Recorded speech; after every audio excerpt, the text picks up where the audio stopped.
Afternoon, everyone. It's March 5th, 5 o'clock. I'm going to call our St. Croix County Board of Supervisors to order. And at this time, invocation will be given by Reverend Don Jeffers Ramsted from the Hudson United Methodist Church. Will everybody stand, please? Let us pause for about 10 seconds of silence and then I'll pray.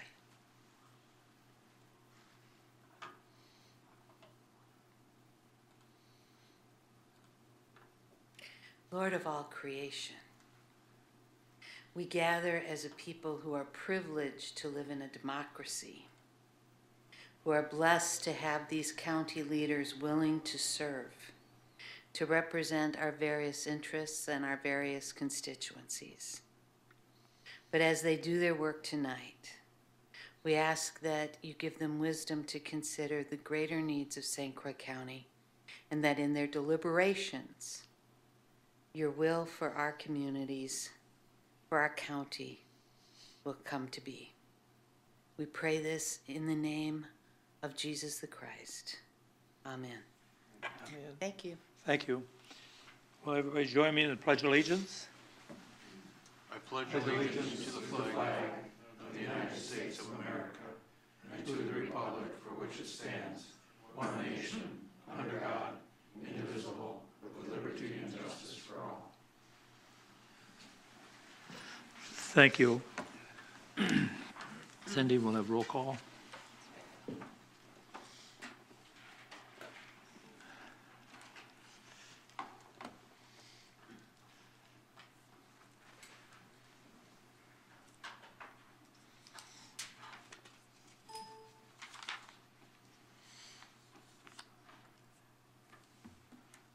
Okay.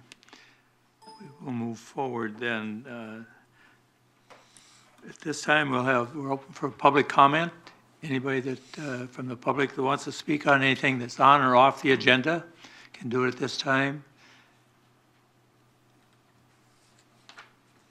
Anyone from the public that wants to come up and speak on anything that's on or off the agenda? Not seeing anyone. One more time. Anyone from the public that would like to speak for things on or off the agenda? Thank you. We'll move forward.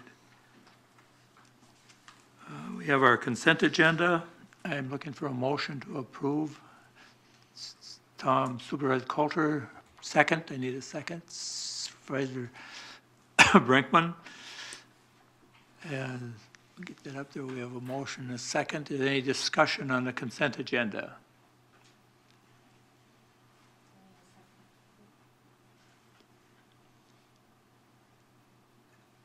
I'm not seeing anybody wanting to speak about on that. So at this time, we'll vote on the consent agenda.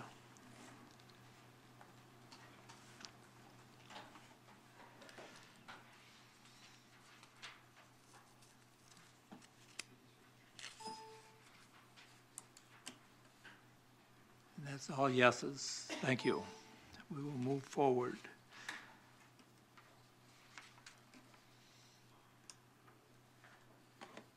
And I will turn it over to our administrator for the presentations and recognitions. Yes, thank you, Mr. Chairman. At this time, I'd like to call on Mr. Bill Rubin, who is the Executive Director of the St. Croix County Economic Development Corporation, and Bill has a recognition that he would like to present to the County Board Chairman in recognition of our 25 years of membership with the EDC. So, Mr. Rubin, welcome always. I couldn't have said it better. So you took most of my words, Patrick. But we had a very public event. We have a couple of public events every year, but our most public event is our February 21st Business of the Year banquet. We had 3 very deserving winners, and part of that program is to distribute 10-year certificates, and we got the bright idea a few weeks before the event that there were some 25-year members, and included in that was St. Croix County. And so what started out as an idea 26 years ago, a working committee, morphed into an IRS designated business league called St. Croix County EDC, and we appreciate the membership support that the county provides, along with our private sector support. And Chairman Larson, I would like to present this to you on behalf of the board. It said, presented to St. Croix County in recognition of 25 years of membership support to St. Croix Economic Development Corporation. It's signed by Rob O'Keefe, EDC past president, and yours truly, the executive director. Roger? Thank you. Appreciate it.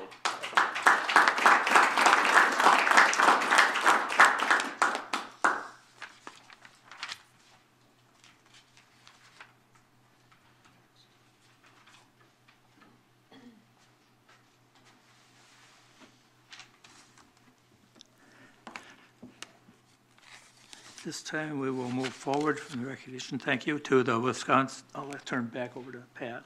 Thank you, Mr. Chairman. At this time, I'd like to introduce Michelle Lesha. Michelle is with the Department of Health and Human Services from the Children and Families Unit. And she's here to acknowledge recent recognition by the state of Wisconsin to the Department of Health and Human Services. Welcome, Michelle. Thank you, Mr. Thompson. As indicated, I'm Michelle Lesha, one of the supervisors for our Children's Services Unit up at the Services Center.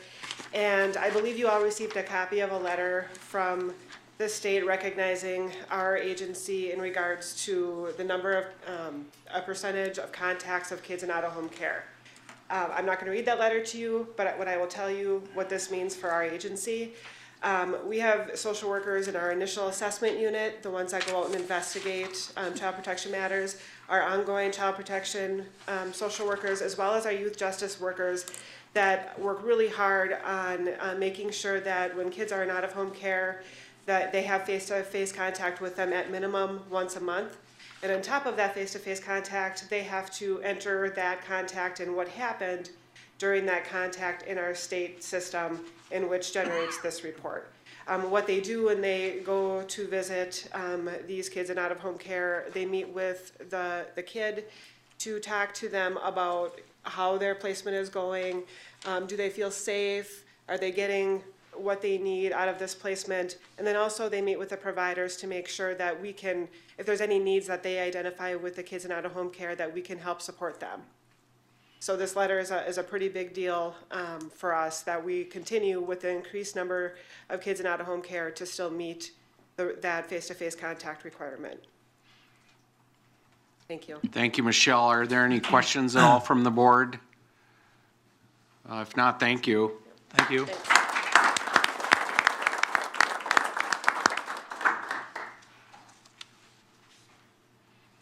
And next on the agenda is a report from the city manager of the city of River Falls. Scott Simpson is here to give us an update on the activities of the city of River Falls.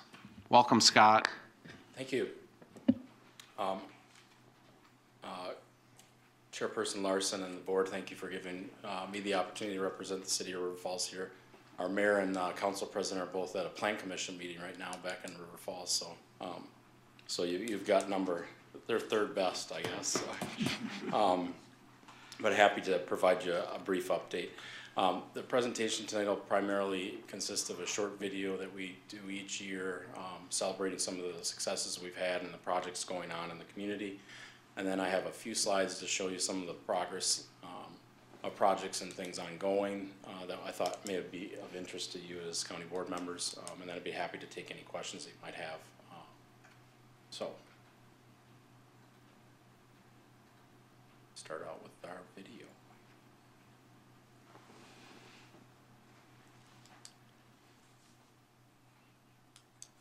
Potentially.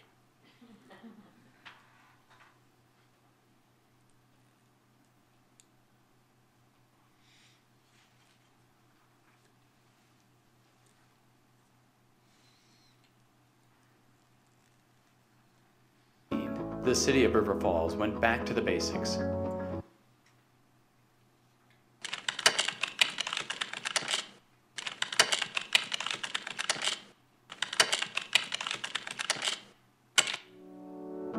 In 2018, the City of River Falls went back to the basics.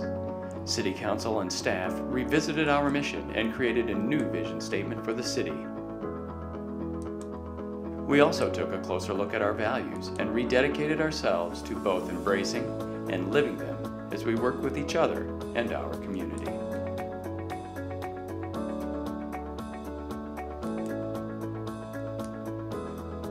Putting people first is always top of mind for city employees. From start to finish, we aim to deliver exceptional customer experiences that meet the needs of River Falls residents of all ages and stages.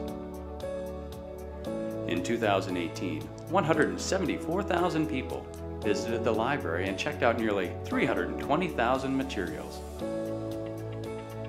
288 youth and 217 adult programs were delivered. The library's Kleinpel Gallery welcomed 9,000 individuals to 10 diverse, interactive exhibits. In 2018, our Parks and Rec department enrolled 2,527 youth and 1,200 adults in 90 summer recreation programs. 24 teenagers were employed as teachers, aides, and instructors in the pool, on the diamond, and up in the air. A record number of River Falls residents stepped up to the plate at midterm elections on November 6th, when 70% of eligible voters cast their ballots, nearly 20% more than the national average.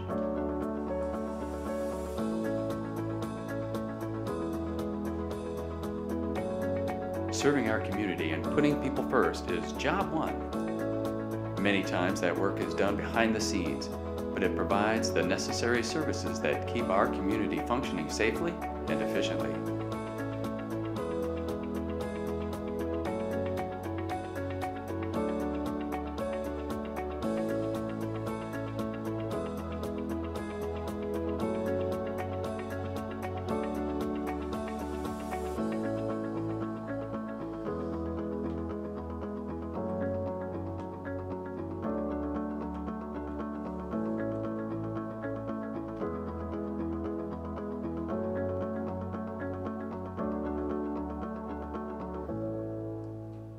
Educating and engaging the public in the work we do is a high priority for the city, especially among our youth.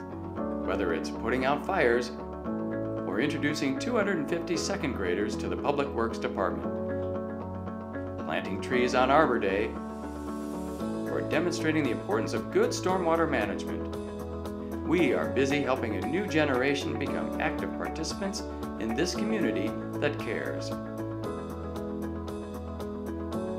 Opportunities to hang out and be active with River Falls' finest helps kids and families get to know members of our police department in fun, casual settings.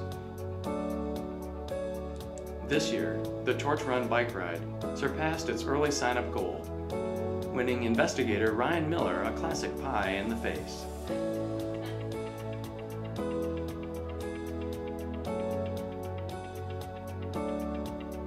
The city's focus on ensuring high-quality outcomes was recognized by state and national organizations in 2018 when the Public Works crew received an Excellence in Snow Maintenance Award from the American Public Works Association, and staff were recognized for innovative planning by the American Planning Association, Wisconsin. River Falls continues to be a leader in alternative energy usage. Last year, the city ranked 5th in the nation and 1st in the state for resident participation in our Green Energy Block program.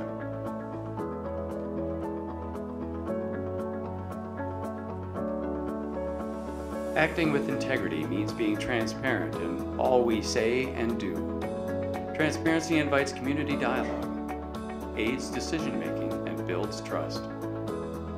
And in the process, be good stewards of city revenue and resources. Every 5 years, the city identifies and budgets for projects that strengthen our infrastructure, advance use of technology, and enhance livability for future generations. These projects from our 2015 to 2019 plan are underway or have been completed on time and on budget.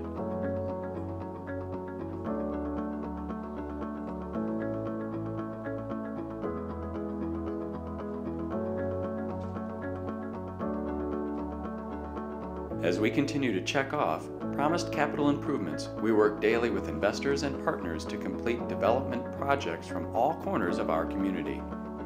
To the north, Anchor Paper has begun construction of an 85,000 square foot facility in Whitetail Ridge Corporate Park. The former Rivertown Multimedia building next door has been purchased by the city for a new police station. Downtown, the Falls Theater opened a much heralded second screen, and Junior's finished its outdoor patio and indoor remodel. A 50-unit senior living facility will be constructed at Clark and Cedar Streets, with single-family homes and apartments under development in 3 other city locations.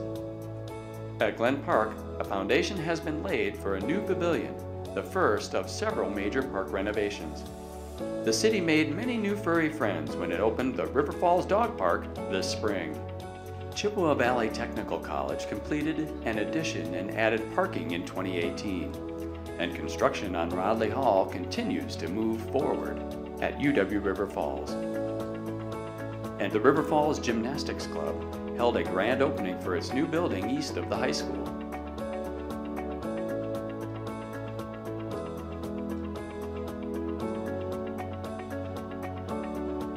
Our mission is not only to coordinate and deliver essential services, but also to ensure a sustainable future. Over the past 2 years, our community has been actively engaged in the largest, most far-reaching planning effort in the city's history, creating a vision and plan for our river corridor. In February 2018, we reached a consensus to remove our hydroelectric facilities and dams over the next 15 to 20 years, restoring the river to its natural state. The future looks bright for River Falls as we continue to realize our vision and live our mission in ways both large and small. And our values will always keep us rooted in what matters most.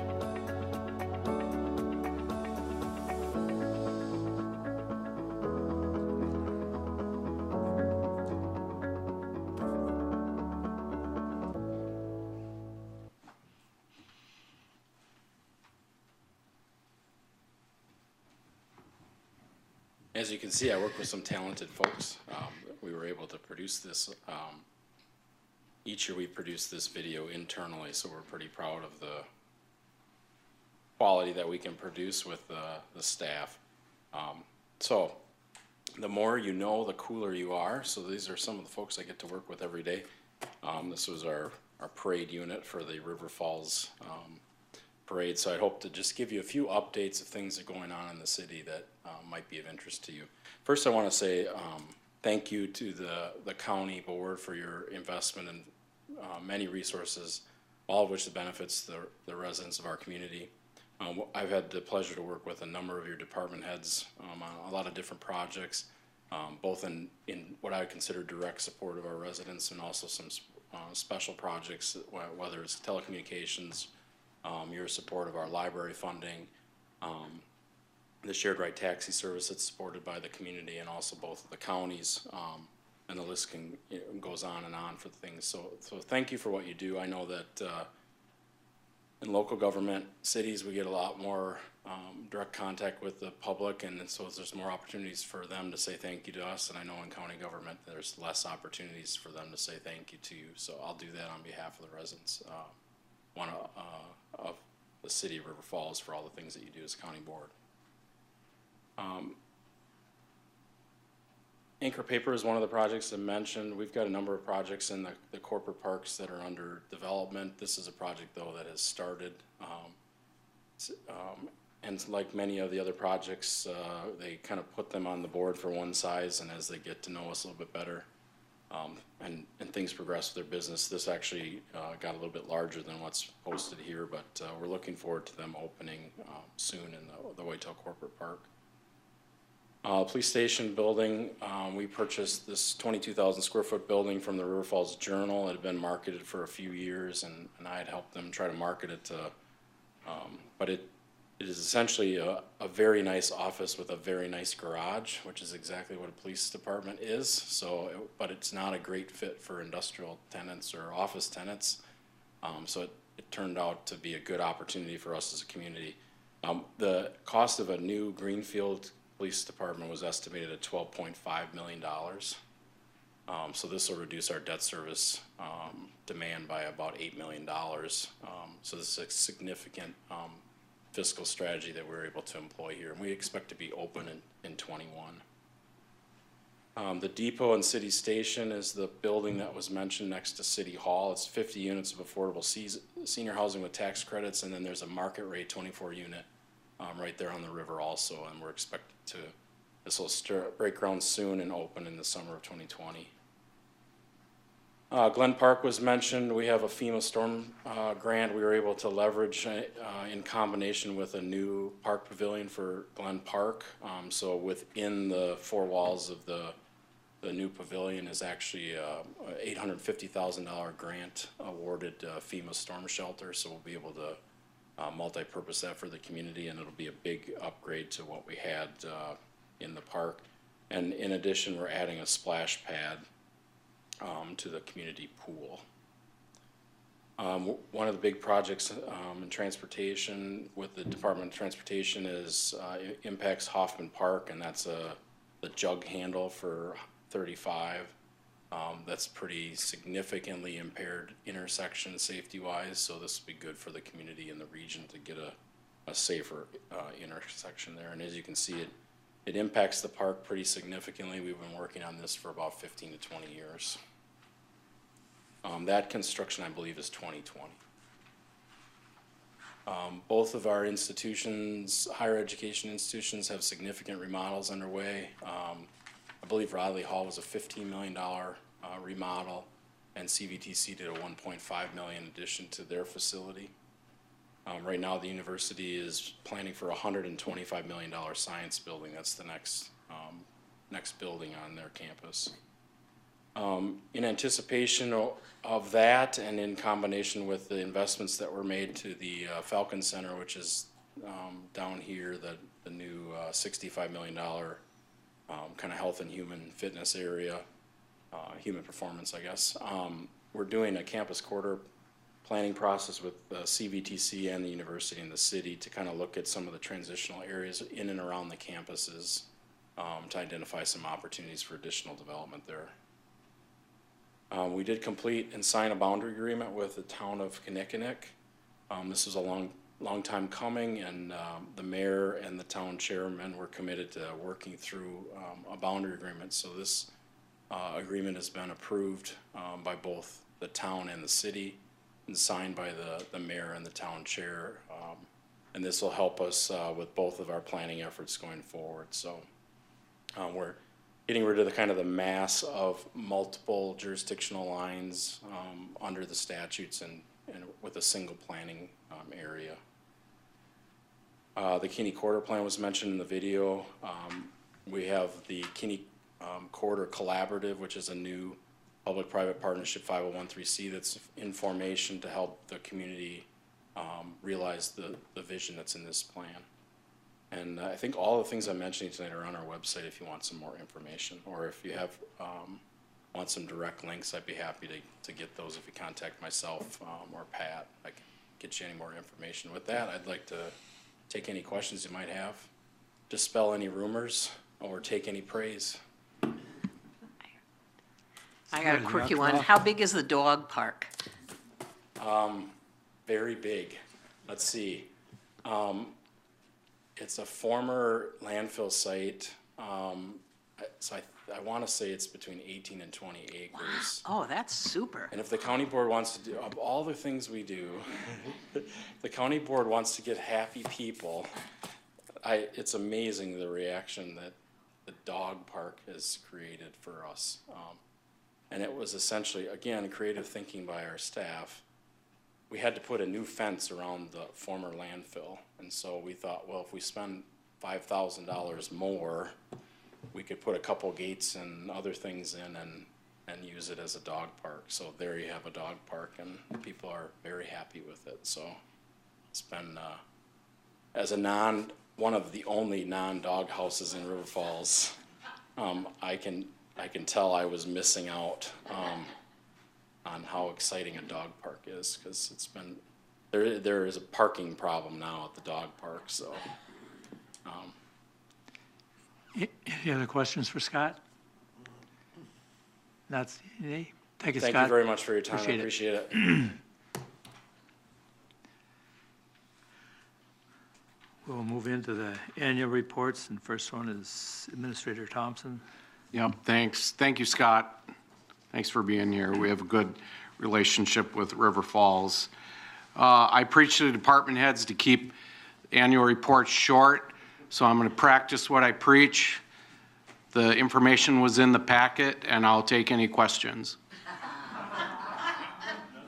Seeing none, back to you, Mr. Chair. Okay. Second one is Corp Counsel, Scott Cox. I've heard the sermon. Does anyone have any questions? Thank you. Seeing none. Human Resources, Jared Devise Fox.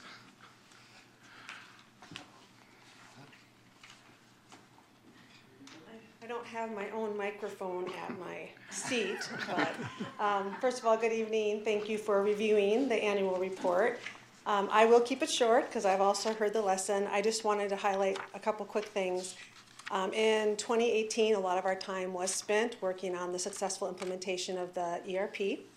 And so there was a couple initiatives that we were hoping to get to in 2018 that we weren't able to complete fully. So those are now moved to 2019, where we hope that we can go ahead and complete those initiatives.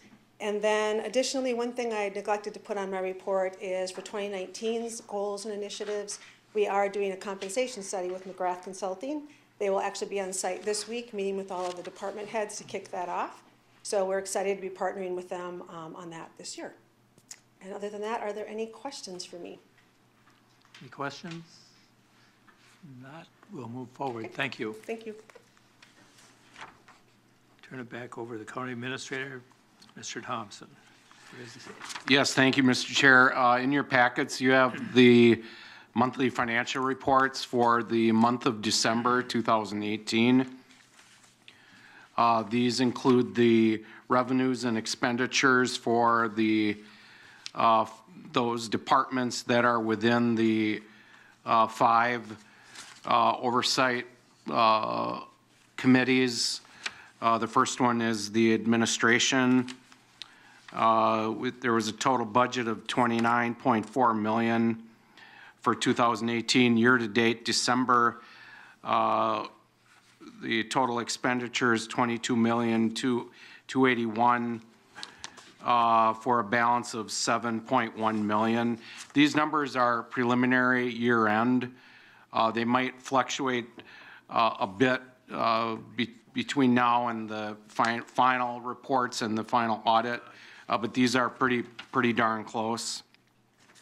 The community development total 18 budget was 8.3 million. Year-to-date actual 7.9. So a positive fund balance at year-end.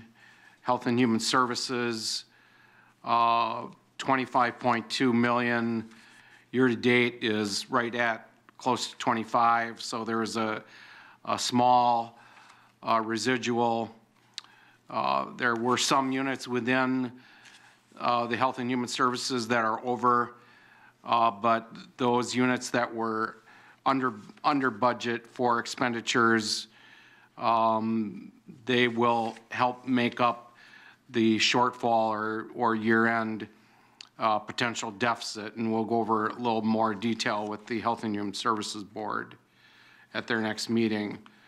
Public protection is the last category, and there was a total budget of 18.3 million.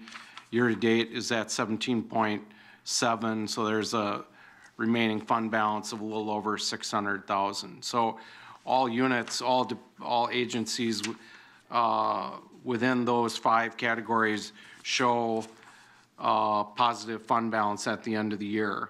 As I said, there within Health and Human Services, there, for example, Children's Services, as you're aware, We beefed up the budget mid-year for children's services with the out-of-home placements and some of the, dealing with some of the drug epidemic. So there is overage in that unit, but there are other areas within the budget that can absorb some of that. Any balance, any overages at the end of the year in the Health and Human Services would most likely be covered with Health and Human Services fund balance. But that'll be reviewed in greater detail at the Health and Human Services Board meeting this month. And then finally, you have your capital improvement project status. If you looked at that report, a lot of the projects are being completed or have reached completion. So those projects then will be in a complete status. Any fund balance remaining at the end of those capital projects will fall to the bottom line for the capital improvement budget. It's a separate fund from the general fund. Those dollars cannot be used for any other new projects without authorization of the county board. So that will stay in the fund balance until such time where the board reauthorizes some of that funding for other new capital projects that are in the pipeline. One of those, which will be coming before you in the very near future, is the construction of a 10-bed specialty unit within the corrections, within the jail. The Public Protection and Judiciary Committee will be briefed on this once we have the final design and cost figures in place at their meeting, and the Administration Committee will also be briefed on this before we bring a final report and recommendation to the County Board of Supervisors in the next few months. And then also the government center controls, which are linked directly into the jail. Those are in need of some upgrading, and so that will be part of that overall corrections, public safety project that we bring forward. And that'll be in the next few months. So any fund balance remaining in the capital budget, the board will have the discretion to reauthorize some of those funds towards that project, and then we're going to have to come up with a recommendation on how to fund the balance of those two capital projects. So that was longer than my annual report. So any questions? Supervisor Octorhoff. Is this so the next month will be starting in January, so that when we read this, we're not going to have all those weird, way out of whack percentages? Correct. This is the last report that you will see like this, and I've already looked at the next monthly report. Ken and I were looking at them, and for January going forward, and they're much improved. And I think they're going to, now that we got through 2018, the 2019 reports will, especially on the revenue side, they'll be much more reflective of current revenues. So thank you for your patience as a board as we work through that new implementation of the ERP. Any other questions? Thanks. Thank you, Pat. We'll move forward with our business items, certified nursing assistants training requirement resolution. Supervisor Osnes make a motion. I'll make a motion to move the resolution forward. I have a second. Supervisor Anderson. Motion and a second on the floor. Do I have any questions on that resolution that's going forward? I don't see any questions. So we'll, Supervisor Motatum. Are we having a discussion on it, or is there going to be a presentation on it? Can't. Is there going to be a Want a presentation? Yeah, we'll just give you a little bit of background, but we will have somebody, I'm gonna have Sandy come up, if that's okay, Tammy. Just to give the board a little bit of a background, this came to the HHS board a couple of months ago. And we looked at drafting this resolution. This is an issue that is ongoing across the state. We've had, I don't know, Sandy, 20-some different nursing homes here within the last year that have closed due to staff. A lot of that is for the CNAs. The WCA, HHS steering committee on it, which Supervisor Hanson and I are members, have met twice on it. We took a vote on it. The first time around, it was a 2-hour discussion. The board was split, so we sent it to the board of directors. They sent it back. Second time we took a vote on it. Believe it or not, it was split again. After an hour and a half's conversation, Sandy was at that meeting and gave a presentation. We had 2 young ladies from the Council on Aging and Disabilities Resource Centers were there. As part of this also affects the dementia specialists. And with that, when we came back again, I asked if Brad would put this on the agenda for the ADRC folks to take a look at. My understanding was they had a good conversation on that one. There were some concerns. They were not in favor of it, and I believe it was a 5-4 vote, Paulette, and brought it back to the HHS board. We again had a long conversation on it, and we had a little presentation from Sandy, so I'm going to turn it over to you, Sandy, to bring some information, and then I think, Tammy, you want to say a couple words, or, okay. The current training program in the state of Wisconsin for nursing assistants is 120 hours. There are several states around us, Minnesota and Michigan and some of the states around us, that are 75 hours worth of training. The 75 hours worth of training is the federal requirements.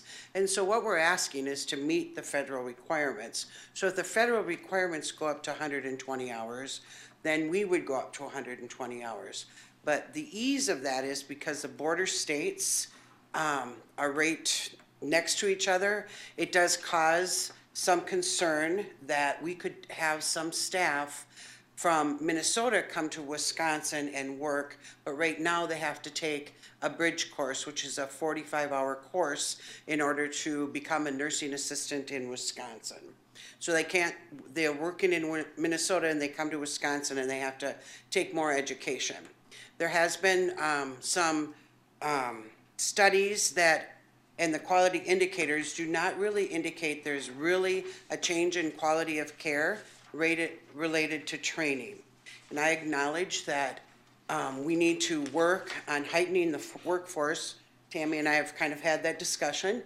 And also we have to work on working on the wage for our nursing assistants, but that's not something that we can do very quickly, because if you look at the price, well, I'm sure you see the Help Wanted with Quick Trip and other things, what they're advertising for wages. We really need to look at the wages for our nursing assistants.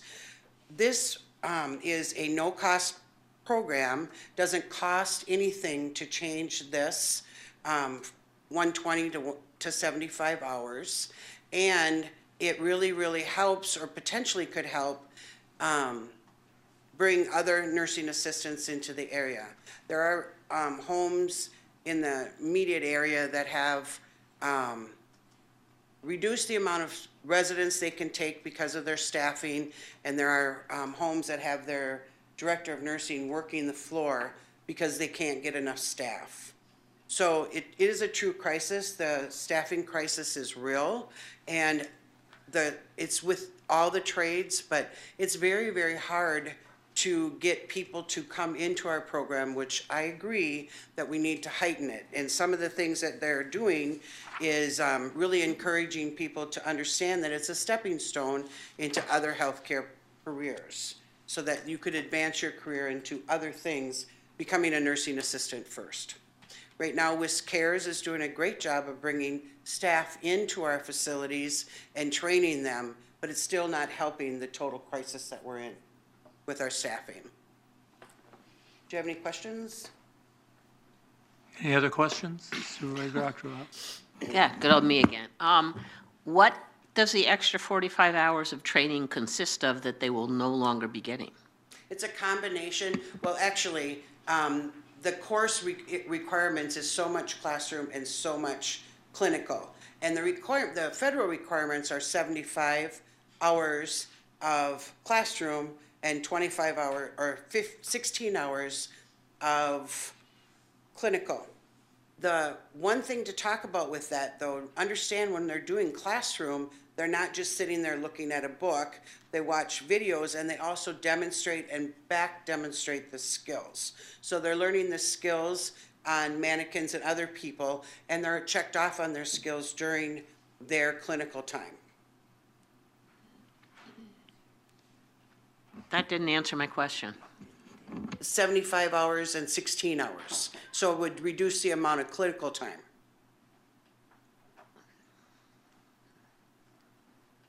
Any other questions?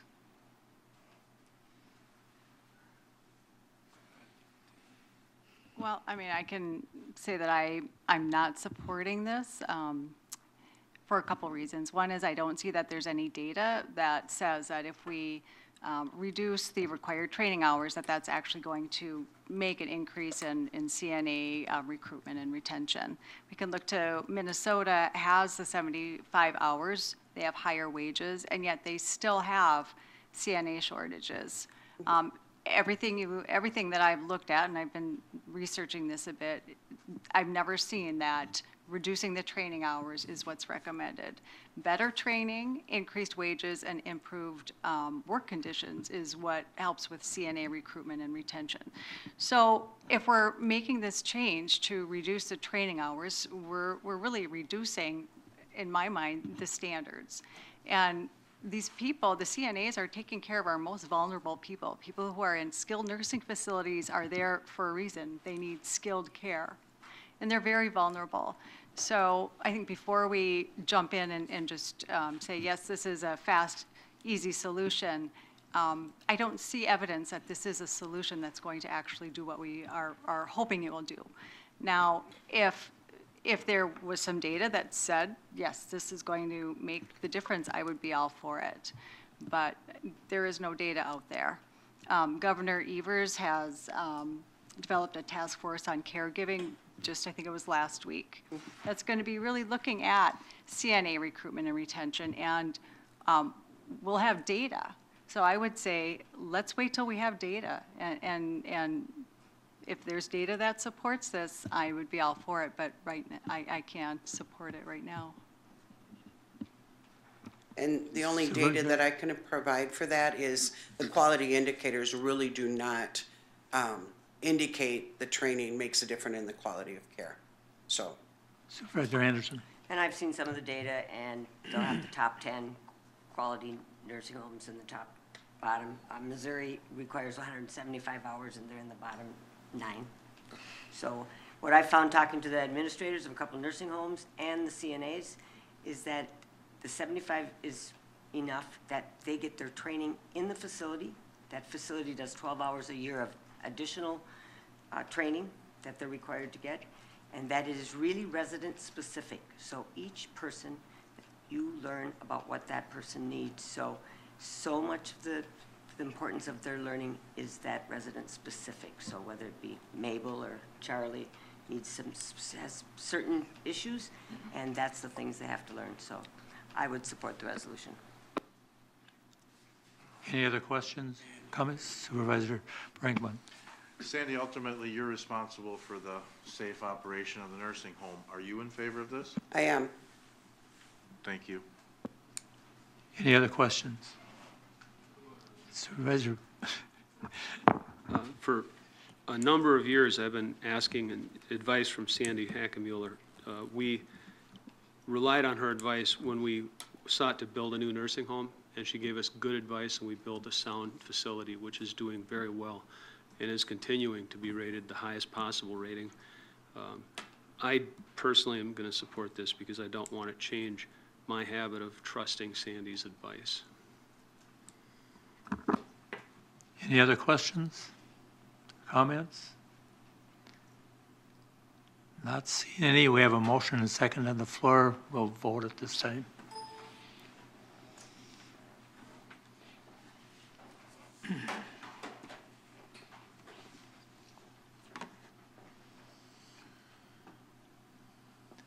All yeses and one no.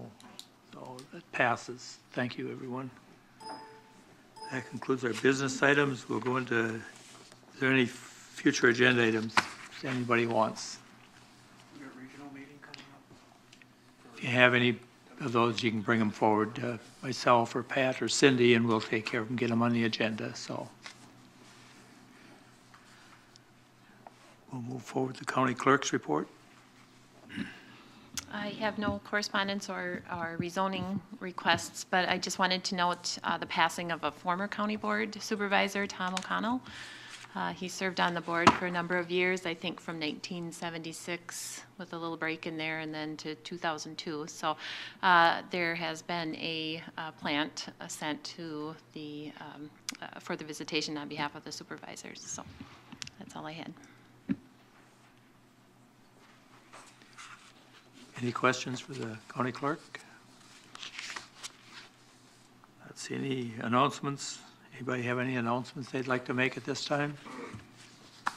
Thank you, Mr. Chairman. Just a reminder that we have committee of the whole scheduled for a week from today, March 12th, Tuesday at 8 o'clock in the morning. Thank you to those 15 supervisors who responded to the survey that was put out by UW Extension in preparation for the planning session. The only item on the agenda will be strategic planning. We start at 8. I promise to have you out of there by 11, no later. And if you show up a bit early, we're going to have some little bit of nourishment for you to consume and hopefully get the brain cells popping and the creative juices flowing. So if you show up early, starting at 7:30 or so, we'll have some food spread out so you can have a little breakfast, visit with your neighbors, and then we'll get started promptly at 8 o'clock. So in this room. Thank you, Buck. So if you show up at 7:30, that's great. The doors will be open. The coffee will be percolating. The orange juice and whatever else we have will be here, and look forward to seeing you on Tuesday morning. Thank you. Any other announcements? Not seeing any. Thank you, everyone. Our meeting's adjourned.